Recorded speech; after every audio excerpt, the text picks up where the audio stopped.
नवीन नवीन व्हिडिओसाठी चॅनलला like, comment, share, subscribe करायला विसरू नका. नमस्कार विद्यार्थी मित्रांनो, नर्सिंग नोट्समध्ये आपले स्वागत आहे. तर आजचा प्रश्न बघूया. प्रश्न 4मधला दुसरा ऑप्शनल प्रश्न बघणार आहोत. पहिला आपण पाहिलेला आहे.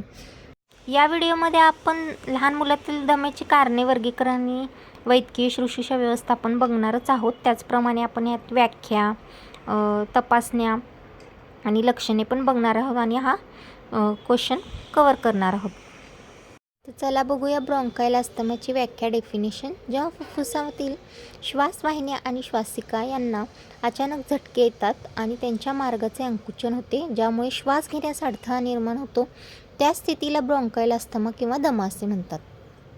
सोप्या भाषेत सांगायचे झाले तर हा श्वासमार्गाचा एक आजार आहे, ज्यामध्ये श्वासवाहिन्यांना सूज येते. त्या अरुंद झाल्यामुळे हवा आत बाहेर जाण्यास त्रास होतो. श्वास घेताना सुई सुई असा शिट्टीसारखा आवाज येतो. अशा वेळी रुग्णाला पुरेसा ऑक्सिजन मिळवण्यासाठी खूप कष्ट करावे लागतात. दम्याची कारणे बघूया.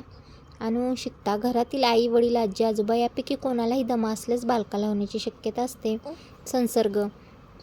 इंट्रिन्सिक प्रकारच्या दम्यामध्ये जंतू संसर्गामुळे त्रास होतो.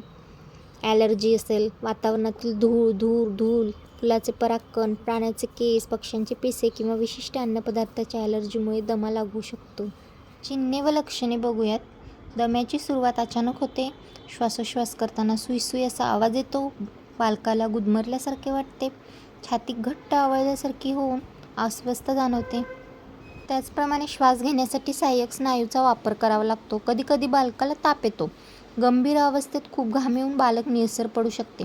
दम्याचा त्रास काही मिनिटापासून काही तासापर्यंत राहू शकतो. लहान मुलातील दमा त्यांच्या तीव्रतेनुसार आणि लक्षणाच्या वारंवारतेनुसार मुख्यत्वे 4 गटात विभागला जातो. आपल्याला वर्गीकरण विचारले आहे, ते वर्गीकरण बघूया. मधून होणारा दमा. लक्षणे आठवड्यातून 2दा किंवा त्यापेक्षा कमी वेळा दिसतात. रात्रीची लक्षणे महिन्यातून 2दा किंवा त्यापेक्षा कमी वेळा जाणवतात. दैनंदिन कामकाज. यामध्ये मुलांच्या खेळण्यावर किंवा इतर कामावर कोणताही परिणाम होत नाही. त्यानंतर आहे सौम्य चिकाटीचा दमा. लक्षणे आठवड्यातून 2पेक्षा जास्त वेळा, पण दररोज नाही. रात्रीची लक्षणे महिन्यातून 3 ते 4 वेळा जाणवतात. दैनंदिन कामकाज. खेळताना किंवा धावताना थोडा त्रास होऊ शकतो. तिसरा बघूया मध्यम चिकाटीचा दमा. लक्षणे दररोज लक्षणे दिसतात. इन्हेलरचा वापर रोज करावा लागू शकतो. रात्रीची लक्षणे आठवड्यातून 1दा किंवा त्यापेक्षा जास्त वेळा, पण दररोज नाही. दैनंदिन कामकाज. मुलांची शारीरिक हालचालीवर मर्यादा असते. चौथा आहे तीव्र चिकाटीचा दमा. लक्षणे दिवसभर लक्षणे जाणवतात. रात्रीची लक्षणे जवळजवळ दररोज किंवा दर रात्री त्रास होतो. दैनंदिन कामकाज. शारीरिक हालचाली करणे अत्यंत कठीण होते आणि मुलाला सतत थकवा जाणवतो. तपासण्या व निदान. छातीचा एक्स-रे यावरून दम्याचे निश्चित निदान होऊ शकते. रक्त तपासणी. यामध्ये पांढऱ्या पेशी आणि इओसिनोफिल यांची संख्या वाढलेली आढळते. ॲलर्जी टेस्ट असेल, त्वचेची चाचणी करून कोणत्या वस्तूची ॲलर्जी आहे का हे ओळखले जाते. ही उपचार. ब्रोंकोडायलेटर्स. श्वासनलिकांमधील अंकुचन कमी करण्यासाठी सल्ब्युटमॉल किंवा डेरिफायलिन दिले जाते. स्टेरॉइड्स. जास्त काळ त्रास असल्यास हायड्रोकोर्टिझोनसारखी औषधे वापरली जातात.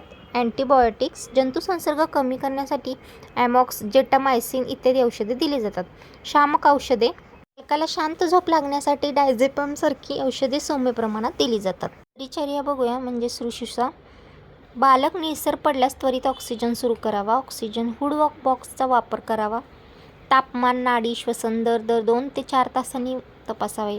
बालकाला पिण्यासाठी गरम पेय द्यावीत आणि झटका कमी झाल्यावर वयानुसार आहार द्यावा. ओठ कोरडे पडल्यास ग्लिसरीन बोरॅक्स लावावे. घाम आल्यास पुसून घ्यावा. बालकाला उबदार ठेवावे. थंड वाऱ्यापासून संरक्षण करावे. बालक घाबरून अंथरुणात लघवी किंवा स्वच्छ करण्याची शक्यता असते. अशा वेळी अंथरूण बदलून स्वच्छता राखावी. रात्री उशिरा आहार देऊ नये. जेवण आणि झोप यामध्ये 1.5 ते 2 तासाचे अंतर ठेवावे. एकाच वेळी जास्त आहार देऊ नये, जेणेकरून श्वास घेण्यास त्रास होणार नाही. बालकाची झोपमोड होणार नाही याची काळजी घ्यावी. रात्री झटका येण्याची शक्यता असल्यास पालकांनी जागरूक राहावे. झटका कमी झाल्यावर बालकाचे लक्ष इतर गोष्टीत वळवावे आणि त्याला विश्रांती द्यावी.